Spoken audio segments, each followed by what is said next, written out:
소장! 이지! 예, 안녕하세요. 함동환 변호사입니다. 안녕하세요. 박종인 변호사입니다. 박 변호사님, 예. 내용 증명이 뭐예요? 갑자기요? 네. 내용 증명이 네. 말 그대로 우편의 한 종류인데 네. 우체국에서 한부를 사본을 보관하고 있어서 나중에 어떤 내용을 누가 언제 누구한테 보냈는지 확인할 수 있는 제도죠. 내용 증명을 왜 보내는 거예요?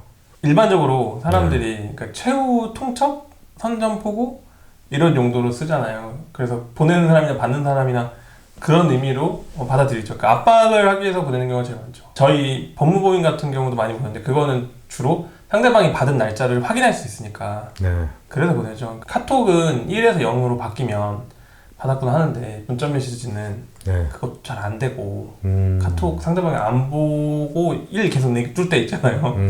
그럴 때 확실하게 보낸 거, 받은 거 확인하기 위해서 내용 증명 보내죠. 내용 증명을 언제 보내게 되죠? 많이 보내는 게 겁주려고. 어떨 때 겁주려고 보내느냐. 계약이 네. 해제될 때, 해제나 해지될 때. 계약이 해제나 해지된다는 거는 원래 뭐 예상한 대로 계약이 뭐가 안 돌아갔다는 얘기잖아요. 그러니까 분쟁이 발생하기 직전 상태, 그런 상태이기 때문에 내용 증명 보내고 상계가 뭐죠? 퉁치는 거죠? 예, 그러니까 돈을 서로 받을 게 있을 때 서로 없애는 거죠. 대등액 같은 금액 안에서 없애는 걸 상계라고 하죠.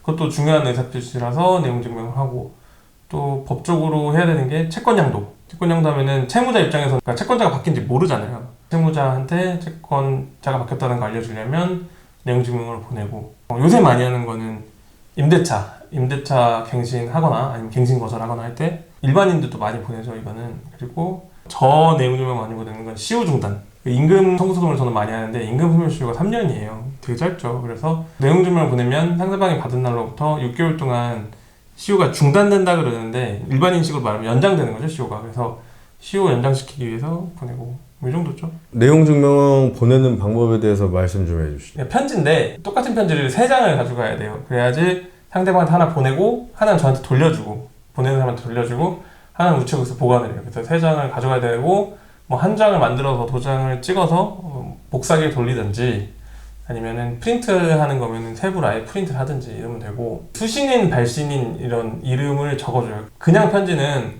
누구에게 뭐 이렇게 해서 쓰잖아요. 근데 그거보다는 수신인 이름 땡땡 하고 오른쪽에 누구, 발신인 땡땡 하고 누구 이렇게 써서 가져가지 않으면 우체국에서 싫어하거나 다시 써보세요 이럴 때도 있고 그 정도 형식만 갖춰주면 됩니다. 진짜요? 다 있어오라 그래요? 빠꾸 먹는 경우 있어서요. 좀 봤어요. 누구라고는 말 안 하겠습니다. 누군지 알겠네요. 자, 그러면 내용 증명 효력은 어떻게 되나요? 편지죠. 뭐. 편지요? 다른 법적인 효력은 없죠. 아까 말한 것처럼 압박 주려고 할 뿐이지 내용 자체는 편지죠. 많이들 궁금해 하시는 게 내용 증명을 받게 되면 예. 답장을 해야 돼요? 말아야 돼요? 고민을 많이 하시더라고요. 이런 고민을 하시는 게 보통 내용 증명이라는 게 되게 상투적인 표현이 많이 들어가 있잖아요. 딱딱한 말들. 근데 그 중 하나가 이 내용 증명 받은 날로부터 며칠 이내에 답장을 해라.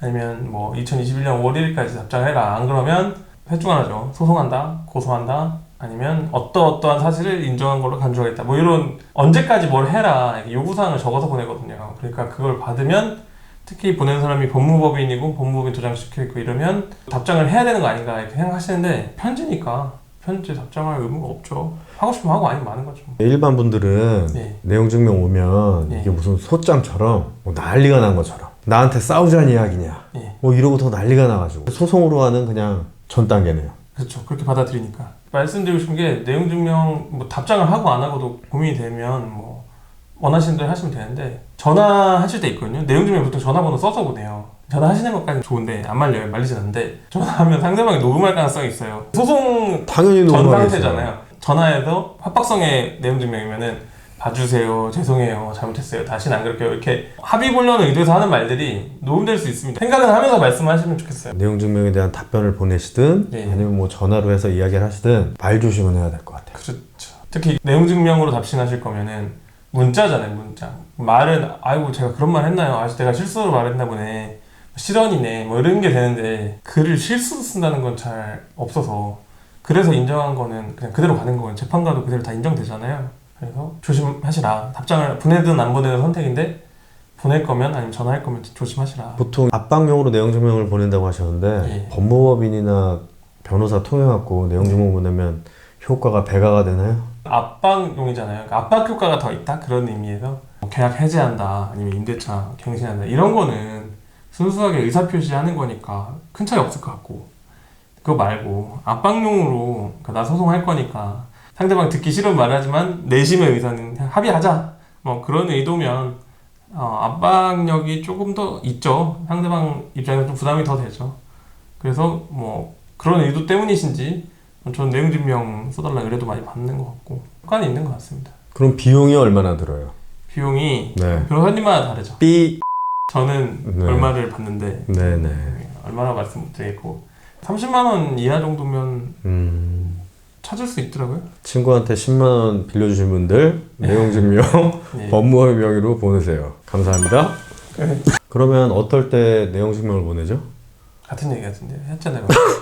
보내는 경우. 아프는 경우 네.